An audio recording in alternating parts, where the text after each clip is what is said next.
Coucou la famille, bienvenue sur la chaîne. Heureux de vous retrouver aujourd'hui pour une nouvelle vidéo. Aujourd'hui, le Real Madrid qui fait match nul face au Rayo Vallecano. Maintenant, moi personnellement, si on me demande mon point de vue sur ce match, je suis frustré, certes, parce que le Real avait la maîtrise du match tout le long du match. Maintenant, dans le contenu proposé, je suis satisfait.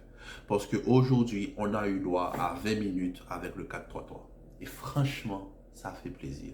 Ça fait énormément plaisir de retrouver un Vini sur son côté gauche. Regardez en quelques secondes ce que Vini a pu proposer sur son côté gauche. Dès que Rodrigo est rentré et que le Real est passé à 4-3-3, regardez combien de temps ça a pris à Vini pour faire la différence. 3 secondes, pas plus. Dès que Vini a retrouvé son côté gauche, on a retrouvé le Vini de l'année dernière. Donc moi, maintenant, je m'attends à ce qu'Ancelotti me propose ce système-là sur 90 minutes. Parce que c'est avec ce système-là que le Rayo Vallecano a vraiment reculé. Mais aujourd'hui, il faut saluer la prestation défensive du Rayo Vallecano. Aujourd'hui, le Rayo Vallecano nous a proposé l'un des meilleurs matchs défensifs d'une équipe de football. J'ai jamais vu une équipe défendre aussi bien.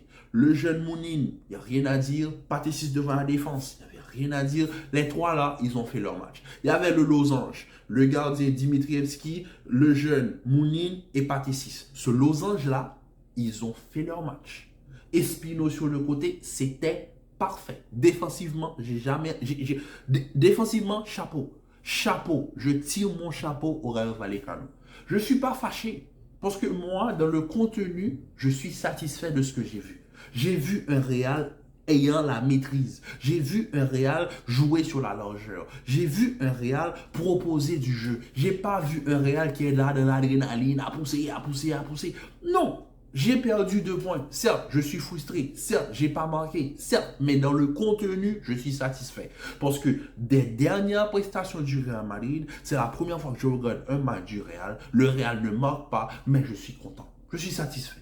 Je suis satisfait. Je suis satisfait de ce que j'ai vu. Je suis satisfait parce que je me dis que ce système-là fonctionne. Maintenant, il faut que Ancelotti comprenne qu'il faut jouer en 4-3-3. Parce que quand tu mets un 4-1-2-1-2, on va revenir là-dessus. On commence ce match avec un 4-1-2-1-2.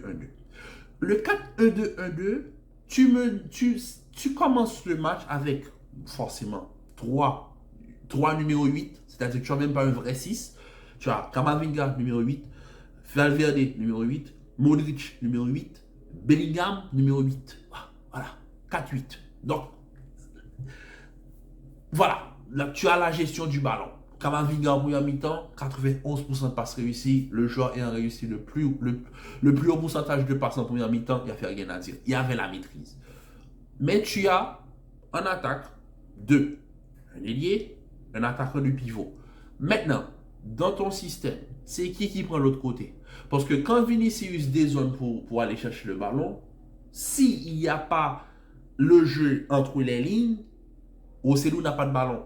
Donc dans ce système-là, Ocelou doit dézoner. Quand Ocelou dézone, il est en retard sur certaines phases et ça se voit. Il y a un centre de Valverde qu'il reprend à l'extérieur de la surface, mais c'est parce que Ocelou n'était pas à sa place. Mais pourquoi Ocelou doit dézoner? Parce qu'il n'y a pas d'espace sur le côté droit. Ocelou s'est rapidement retrouvé en plusieurs fois sur le côté droit. Ocelou ne devrait pas être sur le côté droit. Ocelou est un attaquant de fixation, un attaquant de surface. Si Ocelou n'est pas dans ce système qui lui permet de rester dans la surface, il va dézoner. Et s'il dézone, il va être en retard sur les actions. Donc forcément, quand Rodrigo est rentré, pendant les 20 dernières minutes du match, on a trouvé un 4-3-3. On a vu un Vinicius qui fait la différence. On a trouvé un Rodrigo qui sort sur le côté droit, qui a été beaucoup plus impactant que dans les derniers matchs. On a Rossellou, si on arrive à le trouver dans les bons positionnements, sur le bon rythme, il va pouvoir marquer. Parce que Ocelou, les actions, il les a. On va pas se mentir, il les a. Maintenant, la qualité de finition, c'est pas digne de Karim Benzema, c'est pas digne de Van Nistelrooy, mais Ocelou, c'est un attaquant de volume. Si tu continues dans ce 4-3-3, tu le mets à l'aise, tu fais confiance au joueur et que tu mets le joueur dans ce système là où il va pouvoir exceller, c'est autre chose.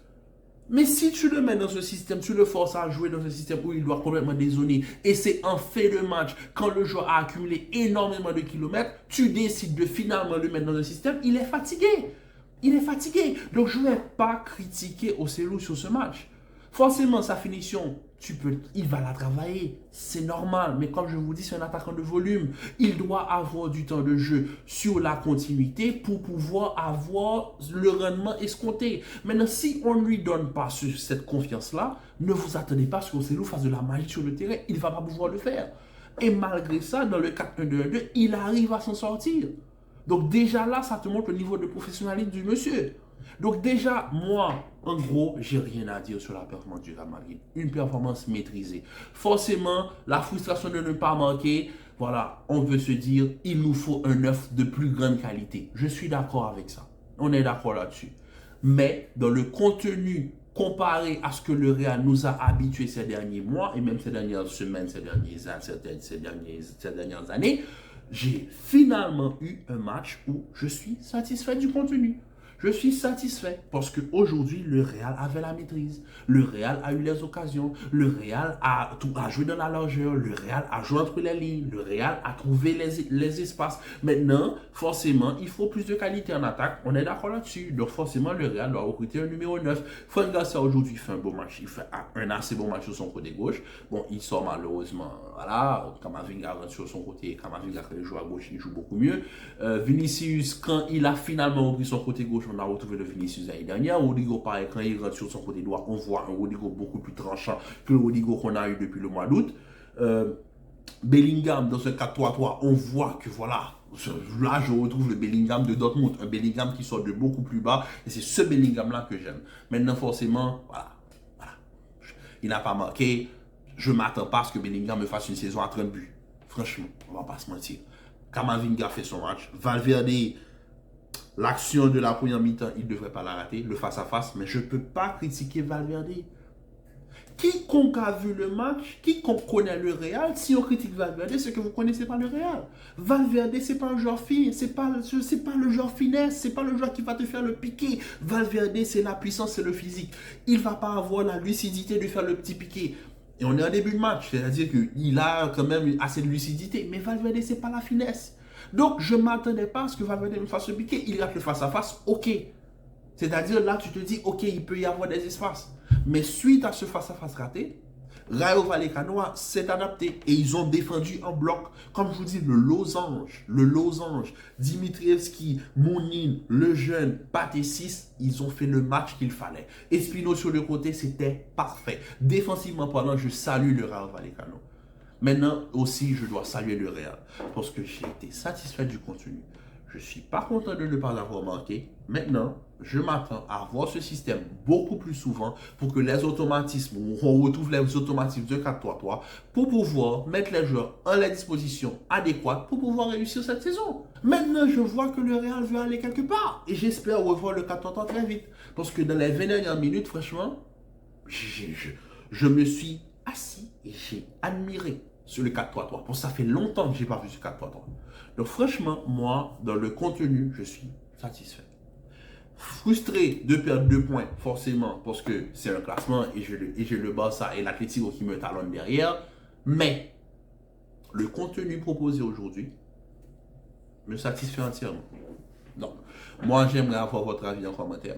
Mais, comme je vous dis, pour moi, ce que j'ai vu aujourd'hui, je m'attends à le voir face à Braga en Ligue des Champions. Remettez-moi ce 4-3-3 face à Braga, parce que la semaine prochaine, on a Valence à la maison. On va accumuler 3 matchs à la maison. Donc j'espère que ce 4-3-3 là aura sa place face à Valence et ensuite face à Braga. Et ensuite, on pourra dessiner enfin la structure de cette équipe pour le reste de la saison. Sur ce, la famille, je vous dis à très bientôt pour une nouvelle vidéo. Commentez, likez, partagez. Restez en paix et en santé. Je vous dis à très vite pour la Ligue des Champions avec le Real Madrid, Braga et le PSG Milan AC. Peace.